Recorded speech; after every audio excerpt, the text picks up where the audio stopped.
Lately, I've been mourning the loss of all Rocket League lands, sitting around just thinking about the good times when I got to go to RLCS and hang out with everybody and meet all sorts of weird people. So I thought it would be right to commemorate the good old days of live Rocket League stuff by giving you a heads up for the kinds of people you'll probably run into if you do ever get a chance to attend RLCS, and if we ever get around to having live Rocket League events again. Now, I should say a quick word about the footage used in this video. I personally don't vlog a lot at RLCS, like hardly at all, just because I don't really want to. So all the footage in this video is just coming from random footage I could find of RLCS on YouTube. So for example, if I'm talking about a certain kind of person that you'll probably meet at RLCS and I show a random person, it doesn't mean absolutely that that is the kind of person that I'm showing, if that makes sense. I'm sorry if you're in this video, basically, that's what I'm trying to say. I'm sorry if you're in the video, really I am. You didn't ask for it, but you went to RLCS, so you took that risk. Anyways, let's jump straight into 10 kinds of people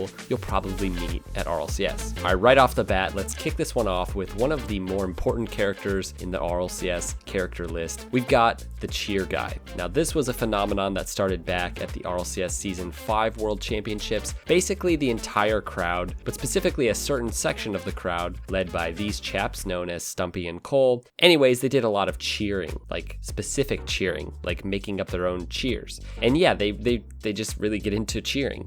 And they're the single cause of thousands of RLCS fans literally losing their voices after the first day, because it turns out, hear me out, if you scream your head off for 7 hours straight, yeah, you start to lose your voice. Though Cole and Stumpy are the quintessential cheer guys, although now at this point they're, casters and, doing all sorts of other stuff, so good for them, they might not have to be cheer guys anymore. Anyways, they have created their followers, people who will literally do anything and pay anything to get into their section of seating so that they can be sort of led in cute little Rocket League cheers like this one. So if you run into a cheer guy at RLCS, you should know that they're harmless, really. The only way to get on their bad side is to not cheer. So just cheer when they're around, and if they're not looking, you're good to just sit down and enjoy your beer. Which brings me to number 9. We've got the drunk or the alcoholic, whichever you prefer. This is the guy who skips the merch line or the player, signing line or the place where you can get pictures with people. And there's a big circle of people around a pro or a YouTuber. He doesn't care because he is on a mission. First thing when he gets to the event at 9 a.m., he's heading straight to the bar to start the day off right with 2 40s. And by noon, he will have magically transformed into a full-blown cheer guy.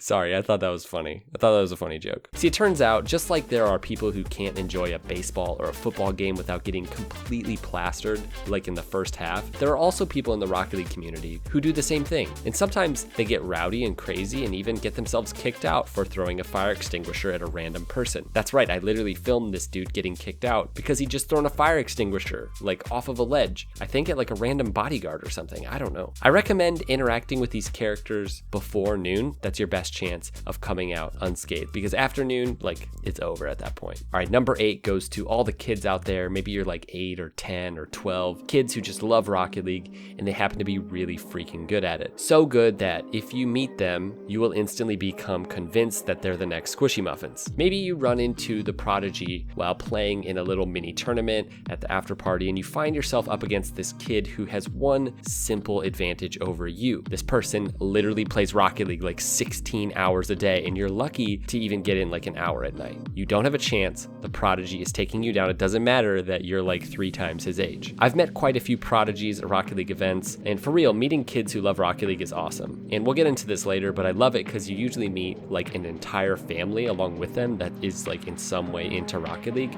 enough so that they'll actually come to an event like this and literally watch it all day. So it's pretty cool. Rocket League prodigies, very cool. All right, in the number 7 spot, we've got the pro. Obviously, you'll get to see a lot of pro players at RLCS, but the real kicker is if you get to meet your favorite pro. So if you see a small crowd gathering and slowly getting bigger, there's a good chance that you've got a pro on your hands. It could be a content creator, but it also could be a pro. But know this, it's only going to be certain pros. Many of the pro players don't go hang out in the crowd, either because they're a bit antisocial or maybe introverted, or more likely they just hate you and have no interest interest in meeting you or meeting anyone in the community, and they think they're better than you. That's probably what it is. I'm just kidding, guys. The other simple way to meet a pro or meet your favorite pro is to figure out when they are signing, like doing a signing thing, and get in the line, get your chance to take a picture with them, stand there for an hour if you have to. Hopefully they don't switch to like a different team while you're waiting. I personally don't care for this. It's pretty artificial, and they're meeting like hundreds of other people, so it's really not very meaningful to anyone.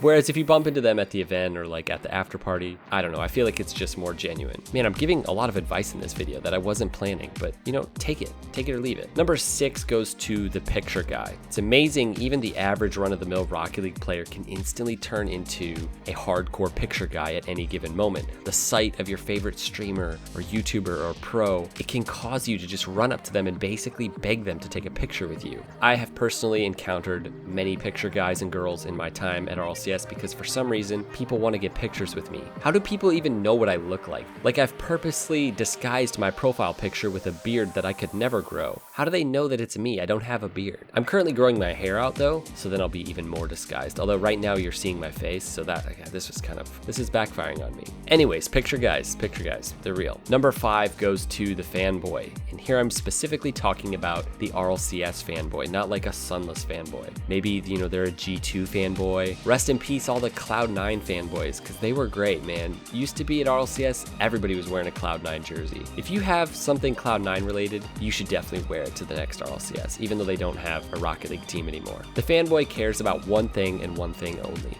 watching the games, all of them, analyzing them, talking about the games, and maybe if they get a chance to run into Squishy Muffins, like, they'll be happy. But otherwise, they're there to watch the game. The fanboy knows why a certain team is winning at any given moment and why another team is losing. They know where all the holes are in the other team's defense. And honestly, if they were playing, like if they just got their chance, like their shot, they could probably handle the pressure. The best place to encounter a fanboy is just right in the arena, sitting, right behind you probably while you're watching the match, talking about the match and what's happening and how it's happening and what should be happening. And if you have any questions about what's happening, the fanboy is your guy. All right, number 4 goes to the Bubble Pro. Now, Bubble Pros go to every RLCS without fail, so pay attention, you'll definitely run into a few. A Bubble Pro is a pro player who, well, if I'm being honest, they're like not really a pro player.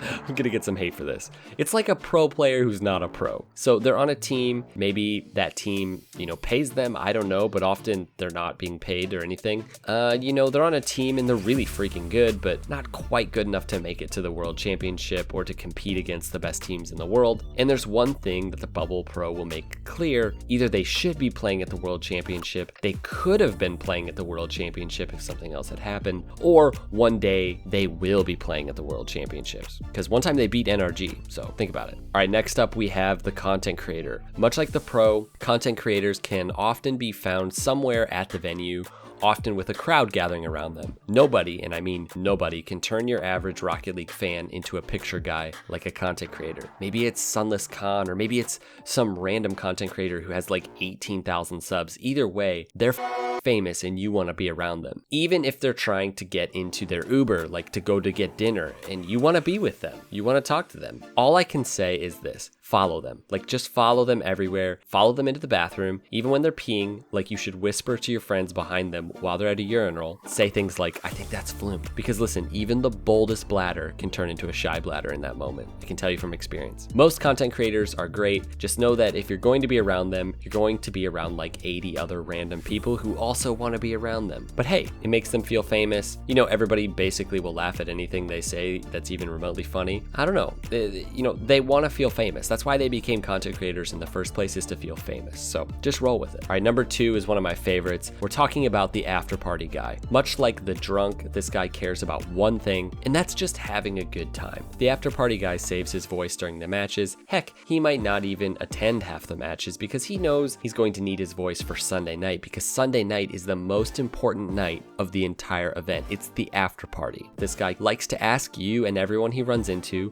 whether or not you are coming to the after party, because to the after party guy, the after party is the single greatest part of RLCS. Yeah, Justin scored that 1 0-second goal that one time, but you should have seen the after party, because so-and-so got drunk and did something dumb and got kicked out. Not like you could have literally seen that at any literal place, at any literal bar, any literal weekend, but no one cares about Justin's epic 0-second goal. It's all about the after party. The after party guy has one kryptonite, and we experienced this at the last RLCS. Sometimes Psyonix throws a curveball and literally cancels the after party last minute, in which case the after party guy came to an event that he didn't really attend, looking forward to the last night when he could go to something that is now canceled. The after party is great, guys, but don't be the after party guy. All right, this brings us to number 1, and you may find it weird that this would be at number 1, but it touches on something that I love about the Rocket League community. Number 1 goes to the Rocket League mom. And when I say the Rocket League mom, really, I'm more referring to the Rocket League parent or the Rocket League family. Basically any person at RLCS who isn't really into Rocket League, but they're just there supporting another person. They themselves don't play, they don't really care about the game or the esport in and of itself. They're there because they have a loved one who loves Rocket League, and they're there to support them or basically be like a guardian. Now here's my favorite part about Rocket League moms, because this always happens. They come to RLCS with their kid or kids, and they themselves turn into fanboys by the end of the tournament. I've literally heard this countless times. They tell me that, they just came to support their son or daughter, and now they're the ones standing up cheering and yelling and getting into the game. Now there's probably more I could say about Rocket League moms, but in my experience, they're just super cool, and I really respect them for coming to RLCS. So if you're out there and you're a Rocket League mom or dad, or maybe you have a Rocket League mom or dad, tell them to come with you to the next RLCS. Just show them this video. Tell them this: Rocket League is way more fun to watch than regular sports. There, I said it. It's not like going to a high school soccer or football or baseball game. It's way bigger, it's way more exciting. Your dad probably won't believe you at first, but it's way more fun to watch. And if you can just get them there, I promise they won't regret it. All right, guys, there you have it. 10 people that you'll probably meet at RLCS. Let me know if you can think of any I'm missing, or if you think you're one of these people, and hopefully I'll see you at the next Rocket League LAN. Could be held in Russia, and honestly, I'm pretty sure I'd find a way to go at this point. Anyways, we'll see you guys next time. Peace out.